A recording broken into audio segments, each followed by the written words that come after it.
Selon vous, pourquoi a-t-on besoin d'une nouvelle école d'architecture? Ah, les écoles d'architecture. La situation est grave. Puisque pour moi, l'enseignement de l'architecture, c'est l'enseignement d'une discipline.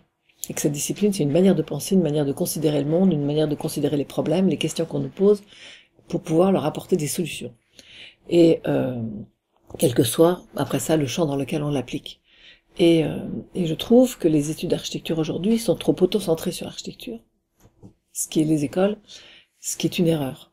Parce que le monde ne se réduit pas à l'architecture, et le travail d'architecte ne se réduit pas à l'architecture et à la forme architecturale. Et quant à la France, les écoles d'architecture sont totalement figées, et totalement en quelque sorte fossilisées, pour plusieurs raisons, pour plusieurs motifs, par le fait que leur organisation est très lourde, leur système procède du ministère et non pas d'un projet qui serait porté par les écoles.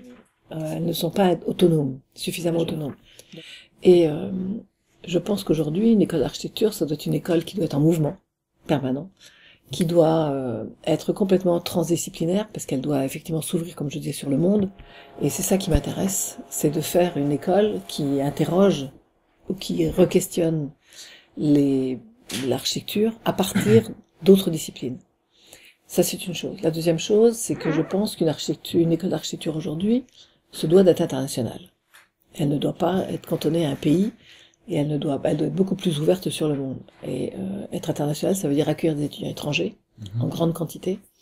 Ça veut dire accueillir des enseignants qui viennent de l'étranger pour y enseigner, et pas seulement des gens qui résident dans le pays. Et je parle pas que pour la France, il y a beaucoup de pays où c'est comme ça. Ça veut dire aussi permettre aux étudiants de partir de l'école et d'aller partout dans le monde pour faire des morceaux de leurs études ou éventuellement terminer leurs études. Ça veut dire être capable de construire des systèmes de codiplomation avec d'autres pays, et pas seulement uniquement les pays européens, puisque là le diplôme est reconnu partout. Ça veut dire aussi mettre le projet au cœur de la discipline, mais le projet qui est le projet architectural certes, mais c'est surtout le projet de la fabrication de la pensée. Donc c'est une discipline qui est capable, quand on prend ce système de processus, de s'appliquer à plein d'autres champs. C'est-à-dire qu'on pourrait très bien penser qu'un architecte, ou que quelqu'un qui a fait des études d'architecture, puisse aller intégrer une entreprise, quelle que soit la nature de l'entreprise, pour aller aider l'entreprise ou travailler dans l'entreprise pour interroger les processus, interroger les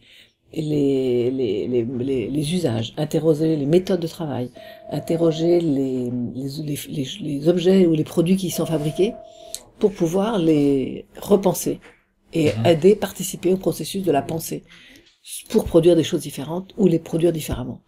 Donc, je vois pas pourquoi les études d'architecture ne mèneraient qu'au métier d'architecte. Que je pense qu'aujourd'hui, elles sont capables d'apporter des solutions pour le monde qui soient différentes. Est-ce que vous n'avez pas peur finalement que les étudiants finalement se dispersent? Non, pas du tout.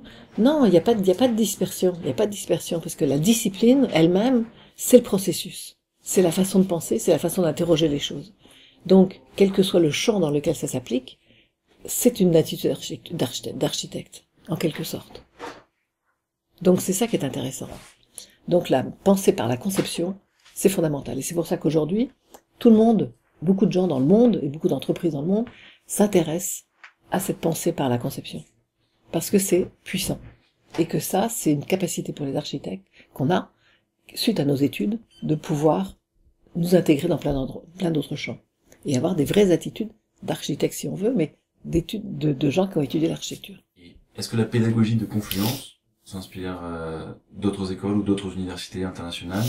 Et avez-vous déjà organisé des collaborations avec certaines écoles étrangères? Le fait que j'ai moi-même enseigné un peu dans beaucoup d'autres endroits dans le monde, pas seulement en France, pas seulement à l'école spéciale, mais aussi aux États-Unis, mais aussi en Angleterre, mais aussi en Allemagne, mais aussi en Autriche, et d'avoir fait des workshops aussi dans d'autres pays, j'ai eu l'occasion d'observer les écoles et en particulier les meilleures, enfin celles qu'on considérait dans le monde ou que le monde de l'architecture considérait comme les meilleures, et de regarder comment ils fonctionnaient. Quand je suis allée à la Columbia du temps de Tchoumi, quand je suis allée à Los Angeles avec Eric Orenmos, quand je suis allée à la Bartlett avec Peter Cook, quand je suis allée à Langewand, quand je suis allée à la Kunstakademie à Vienne, quand je suis allée à Düsseldorf, tout ça, ce sont des façons de Parce que je suis curieuse, je regarde, j'analyse. Et je me fais une opinion. Et par rapport à ça, j'ai regardé comment je pouvais insérer ou tout au moins inséminer un projet d'école avec ce que j'avais observé. Et j'ai constaté qu'effectivement, qu'une école aujourd'hui devait être internationale, qu'elle devait être dotée d'outils, qu'elle devait permettre de réfléchir, qu'elle devait permettre d'évoluer, qu'elle devait permettre de progresser en permanence et de se transformer elle-même. Et c'est ce que j'avais déjà essayé de faire quand j'ai dirigé l'école spéciale d'architecture. Mais, à un moment, l'école a rejeté ce que je faisais, et j'ai dû partir. Donc c'est pour ça que j'ai décidé de créer une école dans laquelle finalement je pouvais le faire. Donc il n'y a pas une école, il y a des nourritures de tout ce que j'avais observé dans le monde. Quelle importance ont les nouvelles technologies dans votre pédagogie à Confluence? Les nouvelles pédagogies sont les nouveaux outils pour les architectes, bien sûr, donc c'est obligatoire de les avoir. Les architectes ont une capacité de travailler de produire, de réfléchir même au processus de fabrication de leur propre bâtiment. Et donc les nouveaux outils aident à ça. Par exemple, tous les outils de fabrication en 3D, tous les outils de fabrication de découpe ou de prototypage, ou de thermomoulage, ou de thermoformage, tous ces outils-là sont des outils d'expérimentation pour l'architecte pour qu'il puisse comprendre comment ce qu'il fait peut être ensuite produit et permettre finalement de faire lui aussi aider à l'évolution des entreprises de production et de fabrication de l'architecture. Et c'est ça qui est intéressant, parce que et c'est ce qu'a toujours fait l'architecte. Qu'est-ce que votre école, pour laquelle on doit payer davantage, offre aux étudiants que les autres écoles ne peuvent offrir? Alors, le prix que l'on demande pour venir faire des études à l'école de la Confluence est exactement le coût que paye l'État pour financer un étudiant ingénieur. Donc que le contribuable paye. Donc c'est pas très élevé dans ce sens-là. C'est vrai que pour les familles c'est sans doute plus élevé, mais que l'on va avoir des aides aussi, on va avoir des systèmes de mise en place de bourses et d'aides pour les étudiants. Parce qu'il n'est pas question que ce soit uniquement des gens qui ont les moyens et qu'on peut aussi donner à d'autres l'accès à l'école.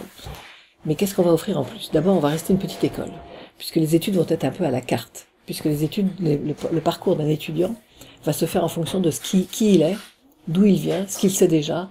La deuxième chose, c'est la mise à disposition de tous les outils justement pour pouvoir travailler, et de tous les outils qu'aucune école en France n'a aujourd'hui. Et en particulier tout ce qui est prototypage, tout ce qui est thermoformage, tout ce qui est découpe, etc. Et on aura en libre service. Bien sûr, un libre service, c'est plus que ça. C'est-à-dire qu'on va le transformer en makerspace. Ça veut dire que le samedi, cet espace sera ouvert pour que les habitants de la ville qui sont intéressés à travailler sur des machines comme dans les makerspaces qu'on trouve ailleurs dans le monde puissent venir travailler et travailleront avec les étudiants. C'est une école ouverte sur la ville aussi. Quel type d'étudiants pourrait ou devrait être intéressé par Confluence, et comment pensez-vous favoriser la diversité des idées et des milieux d'origine des étudiants? La passion, d'abord. Premier critère, la passion. L'intérêt de la personne, son niveau d'excellence jugé non pas sur des notes, mais sur sa capacité à réfléchir, sa capacité à proposer et sa capacité à avoir une attitude critique. Et puis, en même temps, l'envie de travailler beaucoup pour devenir excellent. Donc, quelque part, oui, des critères d'excellence, partout. Et comment vous organisez la sélection des étudiants? La sélection se fait sur dossier, et on ne s'occupe pas des notes des étudiants. On sait d'où on permet aux étudiants qui arrivent de n'importe quelles études ou de n'importe quel parcours, y compris ceux qui n'auront pas le bac. Et c'est aussi une vidéo que l'on demande de 2 minutes pour que l'étudiant se présente et dise qui il est et pourquoi il veut faire ça.